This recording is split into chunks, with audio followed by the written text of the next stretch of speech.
Hi, welcome to my YouTube channel. Here is a reading of the prologue from my new book, The Wanderer Scorned, and all the details will be in the comments. Unpleasant laughter erupted from the throng of bodies that filled the expansive hall. Hanok was beginning to feel uncomfortable. The heat was stifling, smoke was drying his throat, and the mingled smells of meat and sweat created a sickening in his stomach. Hanok loosened the neckline of his tunic and coughed, just as his host, a large burly man with a thick dark beard tinged with hints of red, rose from his seat and lifted his voice. "Ada and Zilla, hear my words.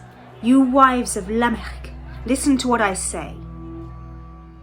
The orator, Lamech himself, grabbed the waist of a woman standing near him and pulled her against his side.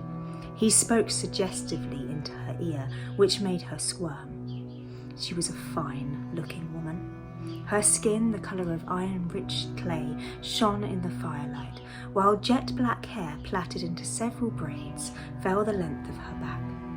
Hanok knew her as Ada, Lamech's first wife. His eyes darted to another woman near him, who was serving wine from a large clay pitcher. Her hair was free and wild, bronze curls cascading around her neck, and she wore a low-cut tunic, nipped in at the waist. At Lamech's summons, Zilla placed the pitcher down on a trestle table and threw her hands up in a gesture of exasperation. "Lamech, you old fiend! Leave Ada alone!" she exclaimed. She made her way across the room, dodging the bodies slumped in various positions around it and stepping over one or two who were reclining on the floor. Raucous tittering greeted her as she did so, with several men grabbing at her ankles and almost pulling her down. Unfazed, she kicked them off or swatted them over the head, providing further entertainment for the men. Ascending the platform on which Lamech stood, Zilla reached her husband. Planting a firm kiss on his lips, she allowed his spare arm to grasp her. Lamech released his first wife and encircled Scylla in his arms before pulling her in roughly for another embrace. The room erupted in a drunken cheer at their display. However, Hanok noticed Ada standing behind them, staring at the floor in embarrassment.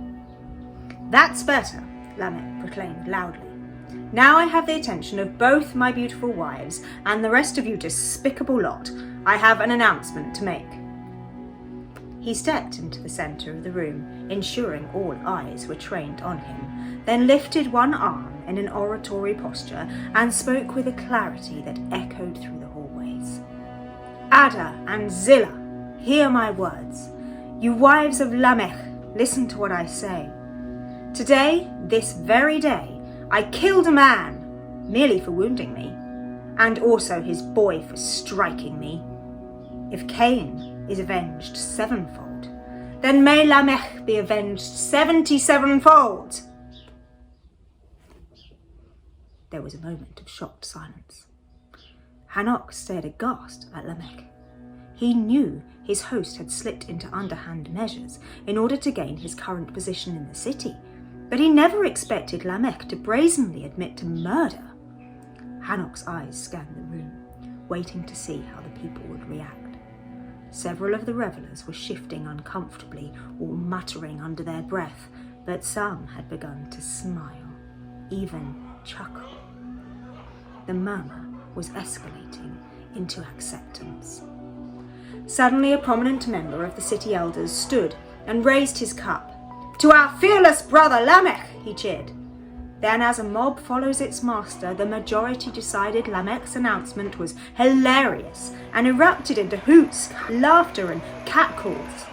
"May he live forever and ever be avenged," another declared above the noise. Pleased with the response, Lamech rewarded his audience. "Refill the wine," he shouted to further cheers. His wives quickly dispersed to retrieve more from the storehouse. Lamech sauntered down the steps into the crowd to relay more details of his triumph. Amidst the revelry, Hanok slipped out unnoticed. The cooler night air tickled his skin as soon as he left the main hall, giving considerable relief.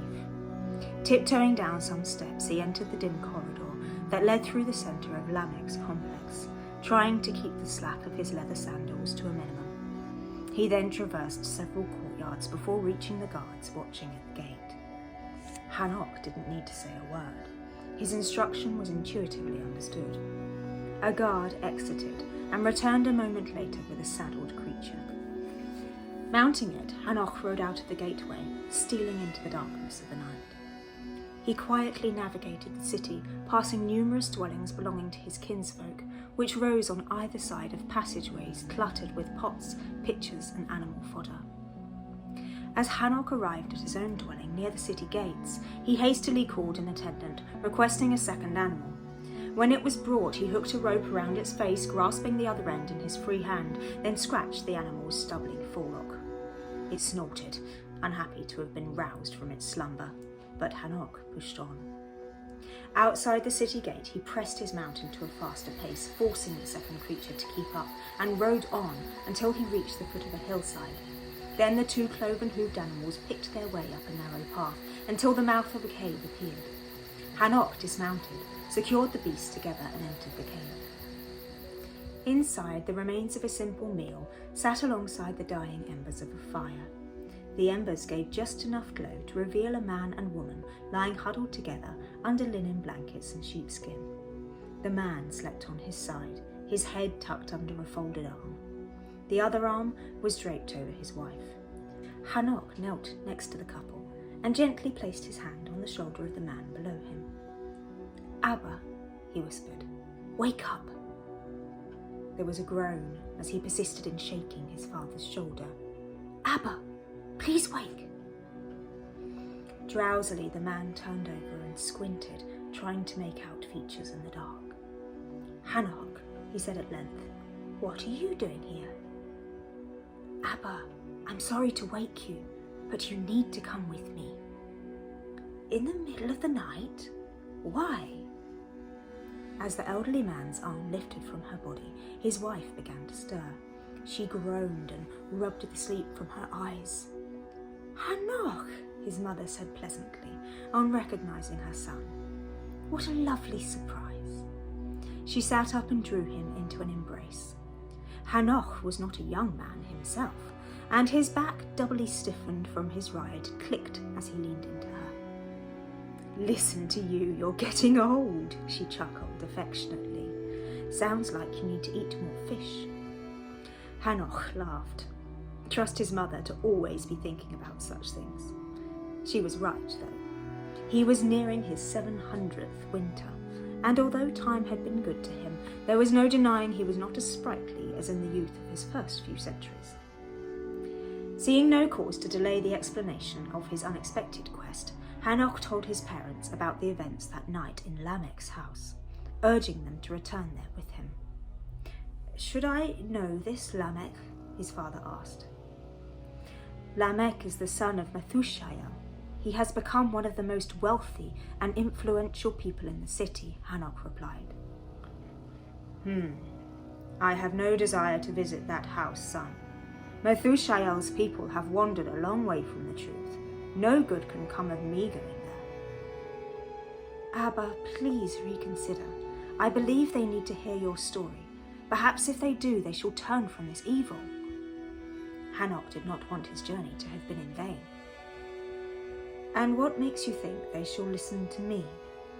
"You are the founder of our people. You may not be an elder of the city, but your words still hold sway." The old man sighed. Hanok knew his father had not ventured into the city for many moons, yet he hoped he could see the wisdom in going now. He looked at his mother. She nodded and offered a gentle smile of encouragement. "All right, I shall come," his father relented. "Do you have a mount?" "I have two," Hanok replied. "You may both come."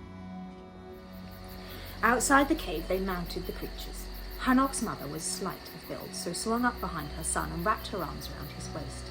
They carefully descended the hill and once on the plain rode fast back to the city. Arriving at the house of Lamech, the sounds of intoxicated merriment could now be heard from the outermost courtyard. The party was certainly not dying down yet. They entered through the gatehouse and surrendered their mounts. Then Hanok led his parents through several large archways on their way to the great hall. Stopping before the main entrance, the three huddled together for a moment, speaking quiet words into the night. Then they drew apart and walked through the passageways until they reached the steps leading into the hall. A wolf-like creature lay there. It jumped up and growled at the newcomers. The older man recoiled in fright, but Hanok held out his hand to the animal and called its name. As soon as it recognised him, it wagged its tail and after a brief welcome, went back to dozing in the step. As they entered the hall, his mother's eyes flew to one corner and she gasped. 6 people were sat there playing musical instruments. Some reeds with holes along the length were being blown. Others, carved wooden crescents with strings suspended from a crossbar, were being plucked, producing a melody in harmony with that being blown. For a moment, her face lit up before she caught the words being sung by the musicians. They were sensuous and lewd. In response to the music, others were dancing around on the floor, barely covered by their clothing, clasping cups of wine from which they sipped as they continued their display. Those are the people of Yuval. He is a gifted musician, yet he has ceased to use that gift for good things of late. His mother is Ada, Hanok said, indicating Lamech's first wife. She is an honest woman, but the evil of her husband seeps into her children. Hanok watched as his parents scanned the rest of the room. On the opposite side to the musicians, the fire was still lit inside a stone circle. Suspended above it was a tall spit made of wood and pointed with hardened bronze. Hanging from one end was the upside-down head of a boar, its tongue lolling out. Its body was being carved, and those around it were eating its cooked flesh. Just then, Zillah caught sight of the newcomers and stopped in the centre of the room. "Well, if it isn't the Wanderer, come to grace us with his presence at last. Lamech, witness who has entered our humble halls." Lamech was lounging on an impressive chair that stood on the same raised stage where he had delivered his earlier speech. A young woman, not one of his wives, was reclined on his lap, feeding him grapes. At Zillah's shout, he rose abruptly from his chair, throwing off the girl, and stood proud and tall in the presence of his ancestors. He began to utter words of perplexed welcome. Hanok's mother held back with her son, while his father walked calmly across the room towards their host. As the older man ascended the steps, his height began to dwarf that of the person in front of him. For although Lamech was of impressive physical stature, his ancestor stood a whole head taller. Despite his age, Hanok's father had a muscular form from many years of toil and constant movement. He was a man not accustomed to rest. Strength and authority exuded from him. As he approached his grandson, many times removed, Lamech's garbled greeting silenced. Now, the one they called the Wanderer turned and faced the people. The room quietened as one by one the revellers took in the scene before them and ceased their activities. Deflated, Lamech retreated into the shadows. "People of Hanok," the Wanderer began, "my son, the most senior elder of this city, has called me here tonight so that I may tell you a story. I suggest you take a comfortable seat."